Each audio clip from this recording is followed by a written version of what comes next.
There's an ancient grief that lives in the space between who you are and who you've learned to be. Tonight, in the silence before sleep, something in you remembers a name you've never been called, a self that existed before the world told you who to become. The soul recognizes what the mind has forgotten. You are not the collection of roles you perform, but the archetypal fire that burns beneath them all. She stares into the mirror and sees a stranger wearing her face. Decades of becoming what others needed, what survival demanded, what love required, and now the reflection holds no echo of the child who once knew her own name. This is the hidden ache of the modern soul, not depression, not anxiety, but archetypal amnesia, the forgetting of your essential self beneath layers of inherited expectations and borrowed identities. You perform your life with skillful precision, yet something within feels perpetually homesick for a place you've never been. What if the exhaustion you feel isn't from doing too much, but from being too little of who you actually are? Your core archetype is not a personality type to be discovered. It's a symbolic constellation that has been guiding your soul since before your first breath. It's the invisible blueprint behind your deepest longings, your recurring patterns, your inexplicable attractions and aversions. It's why certain words make you weep for no reason, why specific landscapes feel like memory, why some strangers feel like ancient family.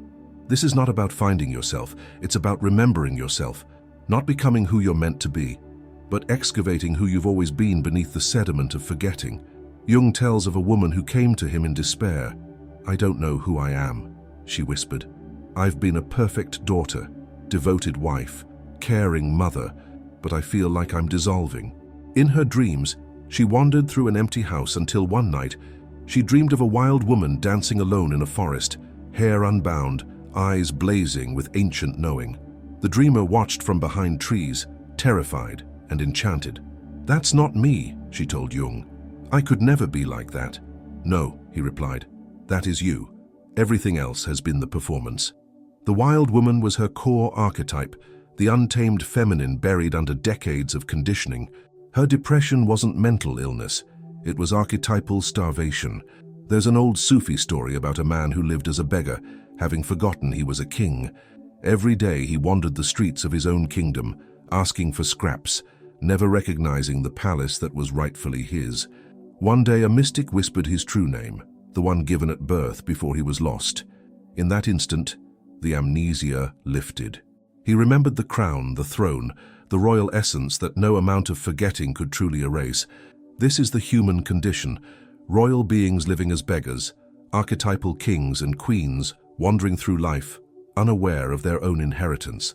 Carl Jung's revolutionary insight was that beneath our personal unconscious lies the collective unconscious, populated by archetypal forces that shape human experience across cultures. These aren't abstract concepts. When you encounter your core archetype, the nervous system responds as if meeting a long-lost family member, creating measurable physiological homecoming. Do you feel it? That strange homesickness for a self you've never fully been.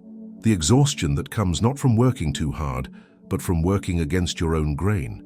You've been trying to heal your wounds, improve your habits, optimize your life. But what if the real issue is that you've been living as an understudy in the play of your own existence?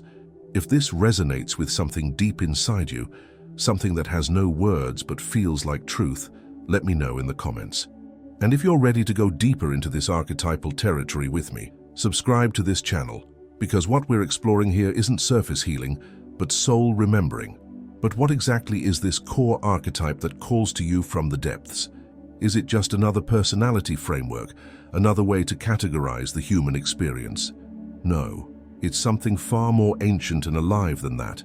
A woman once told me she felt like she was living multiple lives simultaneously. In the morning, she was the efficient executive. In the afternoon, the nurturing mother. At night, the passionate artist. "Which one is real?" she asked. "I feel fractured." But fragmentation wasn't her problem. Forgetting her unifying essence was. She wasn't multiple personalities. She was the creatrix archetype expressing itself through various domains.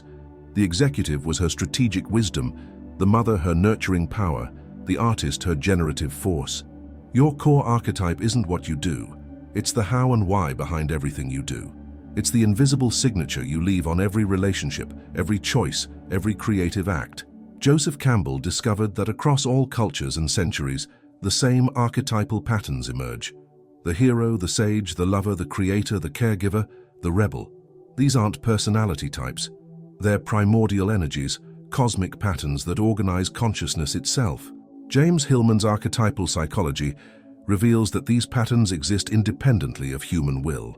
Your core archetype chose you before you were born, weaving itself into your cellular memory, your nervous system, your soul's blueprint. Modern neuroscience confirms this ancient wisdom. We're born with distinct emotional operating systems that reflect these eternal patterns. There was a man who designed buildings, but felt empty inside every structure he created. In dreams, he found himself constructing impossible architectures, bridges made of moonlight, towers that grew downward into earth, chambers where silence had weight. He realized he wasn't just an architect, he was the builder archetype, called not merely to construct physical spaces, but to create containers for human transformation. His buildings became different when he aligned his work with his archetypal calling. Visitors reported feeling strangely peaceful in his structures, as if the walls themselves held wisdom. Jung distinguished between persona, the mask we wear for social interaction, and the self, our deeper archetypal nature. Most people live entirely within their personas, never touching the archetypal core that gives life meaning. Your persona asks, what do they need me to be? Your archetype declares, this is what I am. Consider Frida Kahlo. Her persona was the wife, the disabled woman overcoming adversity. But her archetype was the wounded healer, transforming personal suffering into collective medicine. She had degrees and certifications that impressed everyone. Yet standing before her first classroom, she felt like a fraud. But when she began speaking about literature, something shifted. Her voice found depths she didn't know she possessed. Students leaned forward, drawn by the archetypal force moving through her, the ancient sage who has guided human consciousness since the first storyteller. She realized she hadn't become a teacher.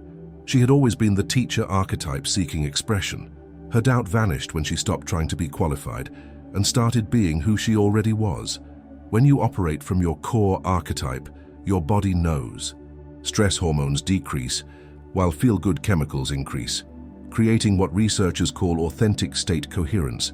Your nervous system recognizes archetypal truth and responds with measurable relaxation and clarity.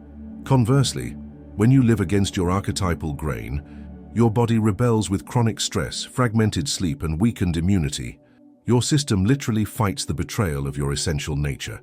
Your core archetype doesn't just reveal who you are, it illuminates where you're going.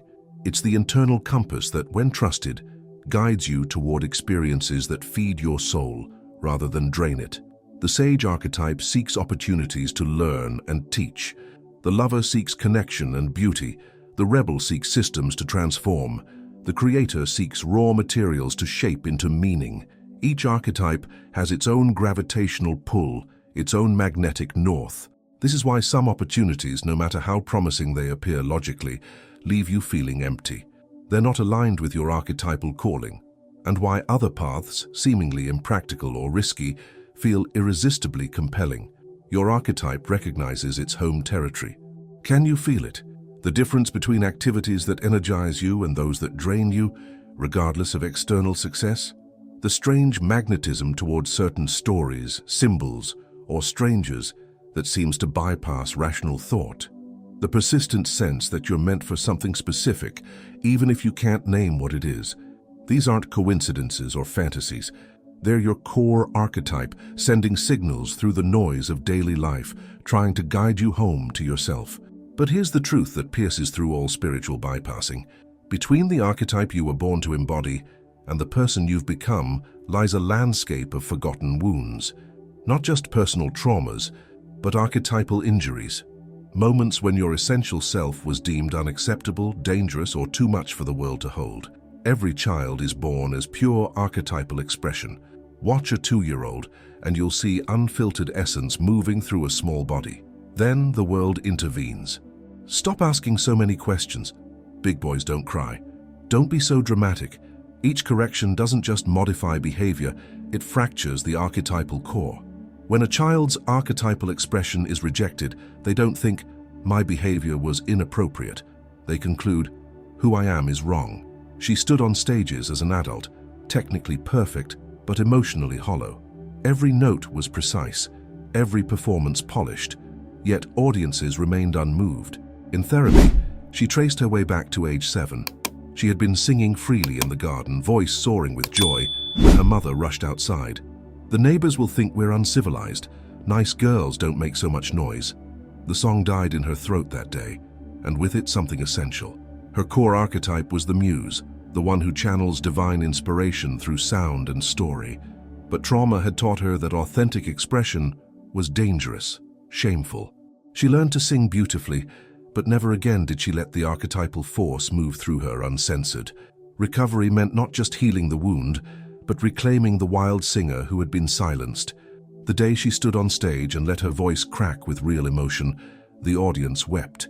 The muse had finally come home. When the core archetype is wounded, the psyche creates defense archetypes, protective personas that ensure survival but obscure authentic self. The wounded innocent becomes the perfectionist. The injured creator becomes the critic. The hurt lover becomes the isolator. The damaged sage becomes the know-it-all. These aren't character flaws, they're intelligent adaptations, but they become prisons when the original threat has passed.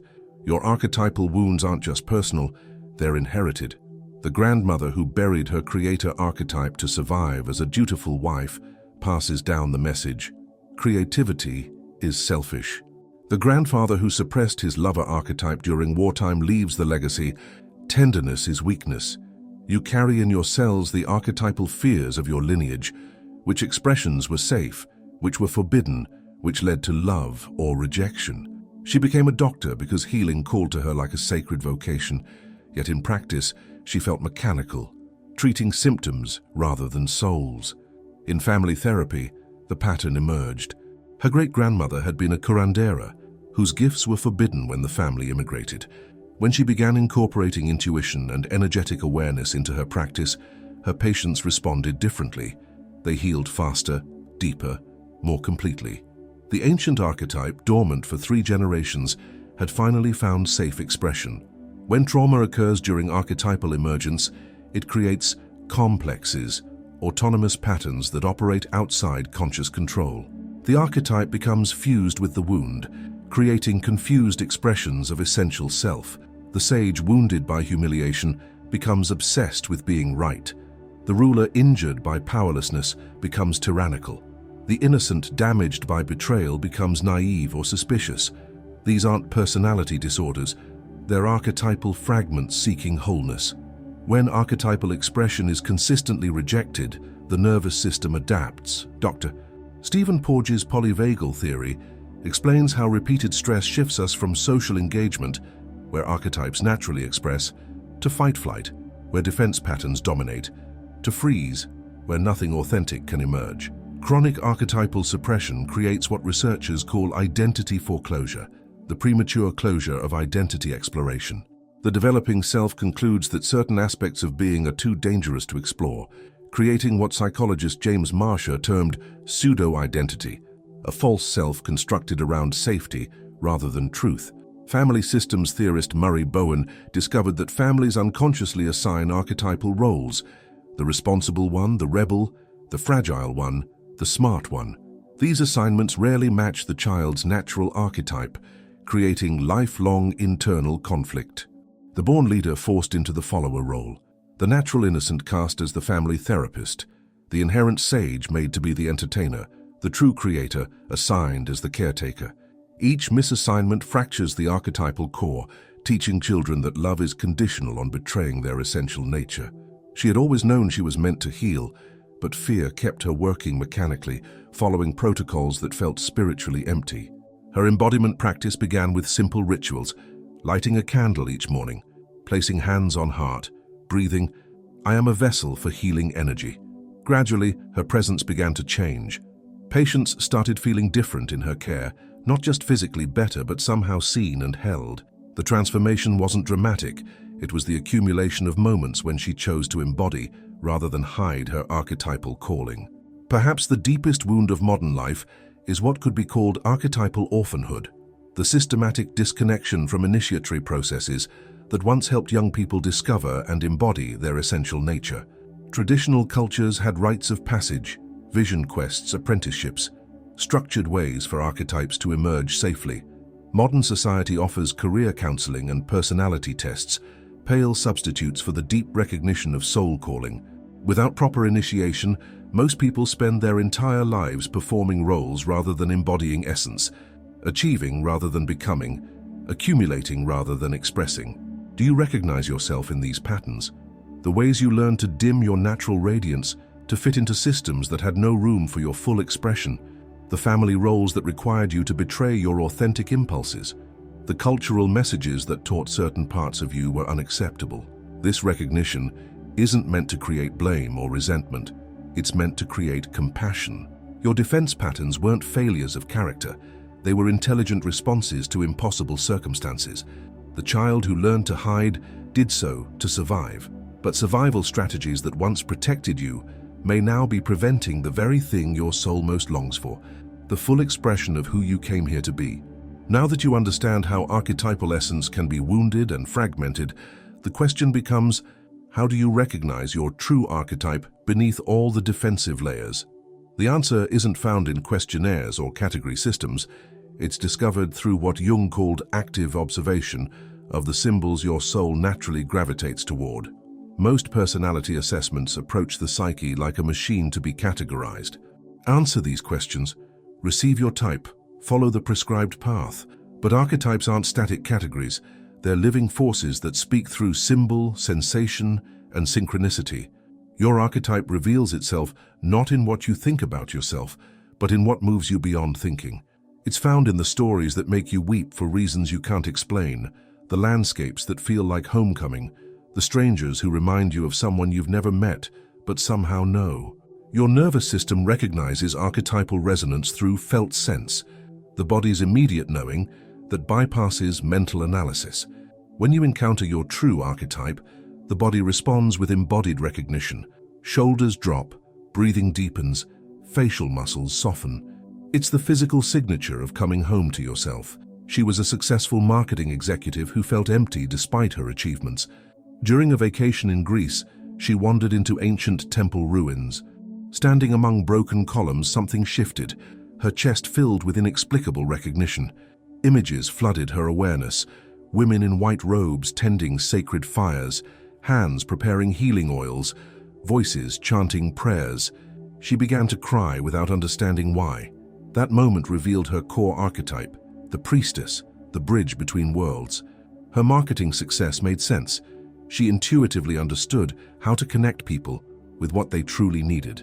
Your archetype expresses itself most purely in unguarded moments.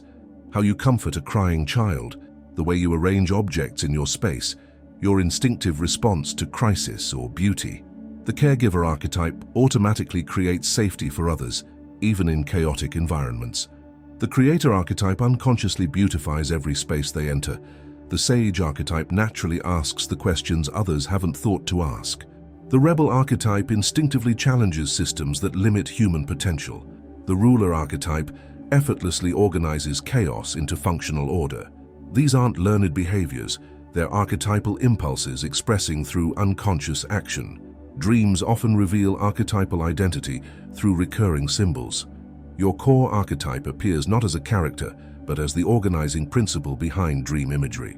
The explorer dreams of endless landscapes. The lover dreams of connection and beauty. The magician dreams of transformation and worlds behind worlds. For years, he dreamed the same dream, standing before an empty classroom, preparing lessons no one would receive. He interpreted it as anxiety about teaching, fear of irrelevance. But deeper exploration revealed different meaning. The empty classroom wasn't about failure. It was about the sage archetype's deepest calling, to preserve wisdom, even when no obvious students appear. His soul was preparing him for teaching beyond physical classrooms. He began writing, creating online courses, developing curricula that could reach unknown soil. The dreams stopped when he aligned with the archetype's true calling. What you're addicted to often reveals your archetype seeking expression through distorted channels. The creator starved of creative expression might become addicted to shopping, the shadow form of making something from nothing. The explorer trapped in routine might develop wanderlust, seeking vicarious adventure. Addictions are archetypal energies that have no healthy outlet. Pay attention to the stories you find yourself telling repeatedly, not just the events, but the themes that run through your life narrative like golden threads. These patterns aren't coincidences. They're your archetype, magnetically drawing experiences that allow authentic expression. Do you always end up fixing things? Leading through crisis, guiding others, bringing people together? These recurring roles reveal your essential nature-seeking expression through life circumstances. When you encounter authentic archetypal content, whether in yourself or others, the nervous system responds with what Dr. Antonio Damasio calls somatic markers, physical sensations that guide decision-making below conscious awareness. True archetypal recognition feels like sudden expansion in the chest cavity, a sense of internal settling or alignment, increased energy without agitation, spontaneous deeper breathing, a quality of emotional rightness that needs no explanation. False archetypal identification feels like effortful striving or performance, energy that quickly depletes, a sense of wearing a costume that doesn't quite fit, comparison with others rather than internal recognition. Before conditioning takes hold, children often express pure archetypal essence.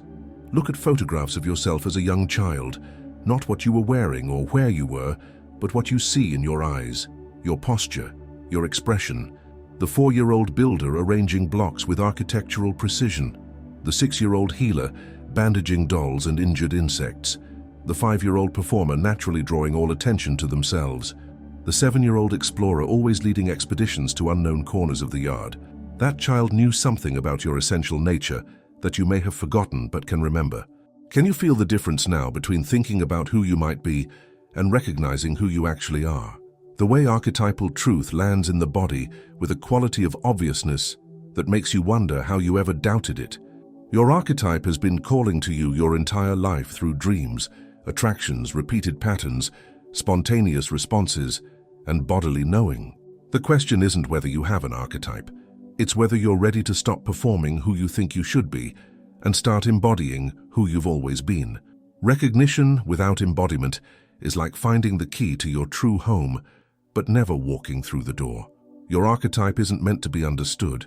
It's meant to be lived, breathed, integrated so completely that the boundary between who you are and what you express dissolves entirely. There's a sacred gap between intellectual recognition of your archetype and full embodied integration. You can know you're the healer archetype, but still approach life with the energy of the warrior. You can recognize yourself as the creator, but continue living as if scarcity defines your reality. Embodiment is the alchemy that transforms archetypal knowing into archetypal being. It's the difference between reading about water and learning to swim. One is information, the other is transformation. Ancient wisdom traditions understood what modern psychology is rediscovering. The body holds and expresses archetypal energy more directly than the mind. Your archetype has a signature in your nervous system, a way of breathing, moving, and inhabiting space that reflects its essential nature. When you align your physical presence with your archetypal essence, transformation accelerates beyond what mental work alone can achieve. The body becomes a portal for essential energy to express itself. She had identified her archetype as the wild woman, but felt fragmented, unable to access the fierce grace she knew lived within. Her breakthrough came through movement. Standing barefoot on earth, she began to sway, not performing dance, but letting her body remember its primal rhythm. "I'm not thinking the wild woman," she whispered afterward. "I'm being her." The embodiment work had awakened cellular memories of archetypal presence. Each archetype has a distinct way of inhabiting the body. The warrior archetype naturally grounds through feet and lengthens through spine. The sage archetype settles into relaxed alertness with soft focus. The lover archetype opens through chest and softens facial muscles. The creator archetype balances stability with fluid movement. Your body recognizes archetypal truth and responds with measurable changes in breathing, posture, and nervous system activation. Assume the stance of your essence and the internal chemistry follows. In ancient traditions, breath is the bridge between body and soul. Each archetype has a natural breathing pattern that supports its expression, some light and easeful, others expansive and strong. some nurturing and embracing. When you breathe in alignment with your archetype, you're not just oxygenating blood, you're inviting essential energy to inhabit your cellular structure. He was a CEO who had identified his archetype as the sovereign, but in meetings felt scattered, reactive, unable to access calm authority. His coach taught him sovereign breathing, long, steady inhalations that filled his torso, followed by pauses that allowed breath to settle into his bones. The change was immediate. Others began responding differently, not because he was trying to project authority, but because he was embodying it. His breath had become a portal for archetypal energy. Jung's technique of active imagination provides a bridge between conscious intention and unconscious wisdom. Sit quietly and invite your archetype to appear in your inner landscape, not as an idea, but as a presence you can sense, see, or feel. Notice how it wants to move, what it needs from you to express more fully. Exhausted by years of caregiving, she felt her identity dissolving into others' needs. In active imagination, she descended into an inner forest, calling, "Wild Mother, where are you?" A figure emerged, herself, but untamed, fierce, protective, rather than self-sacrificing. This wild mother showed her how to care from overflow rather than depletion, how to set boundaries that protected her giving. "You've been feeding everyone from your bones," the wild mother said. "It's time to feast on your own life force first." Ancient cultures understood that archetypal energy requires consecrated space to fully manifest. Creating an archetypal altar, a physical space dedicated to your essential nature, provides a tangible anchor for embodiment work. This isn't about religious worship, it's about creating environmental support for your authentic self. Include objects, images, textures, and scents that evoke your archetypal essence. The sage archetype might create an altar with books, crystals, feathers, and oils that support contemplation. The warrior archetype could include stones, metals, images of strength, and scents that evoke courage. The creator archetype would gather art supplies, inspiring images and textures that stimulate imagination. Environmental psychology research shows that physical space directly influences psychological state. Your altar becomes a portal where ordinary consciousness can access archetypal awareness. Ritual transforms abstract knowing into embodied experience.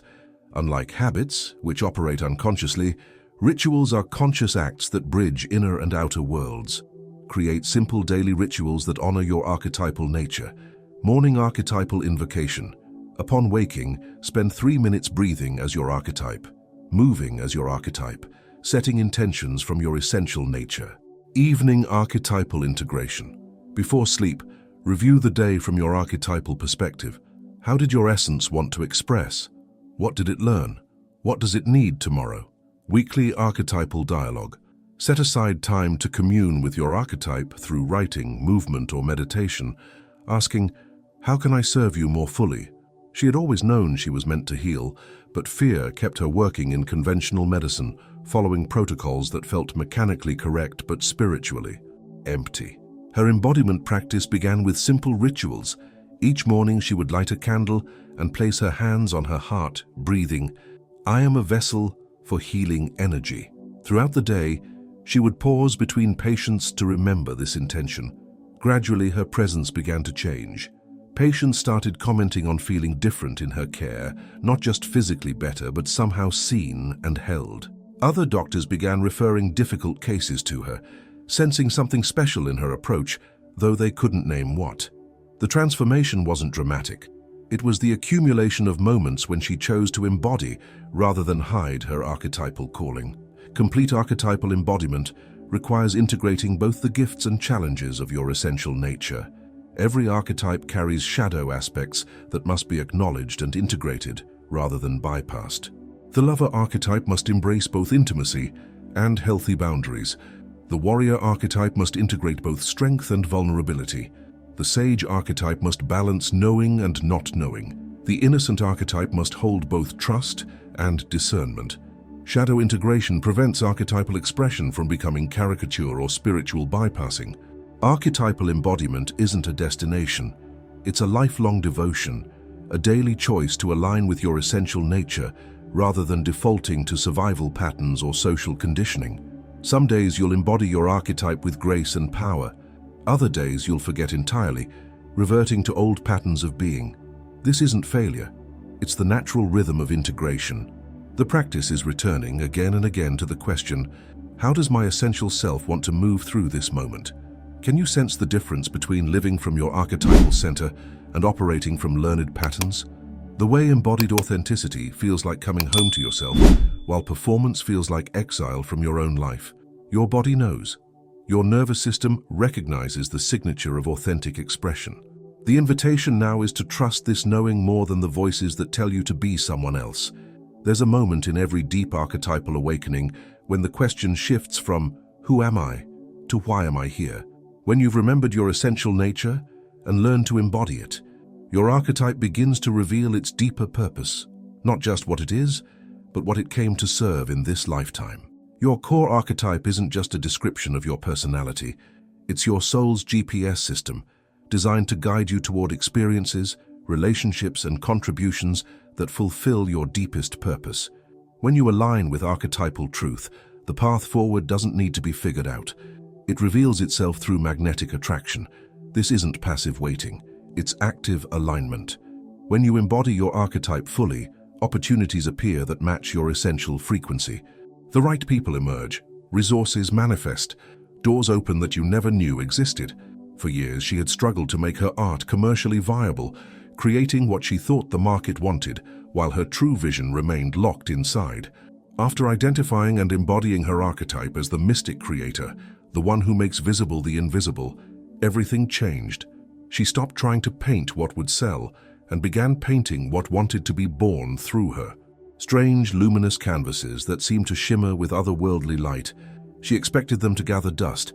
Instead, they began selling to people who would weep upon seeing them, collectors who said the paintings had appeared in their dreams, healers who hung them in treatment rooms because clients reported feeling transformed in their presence.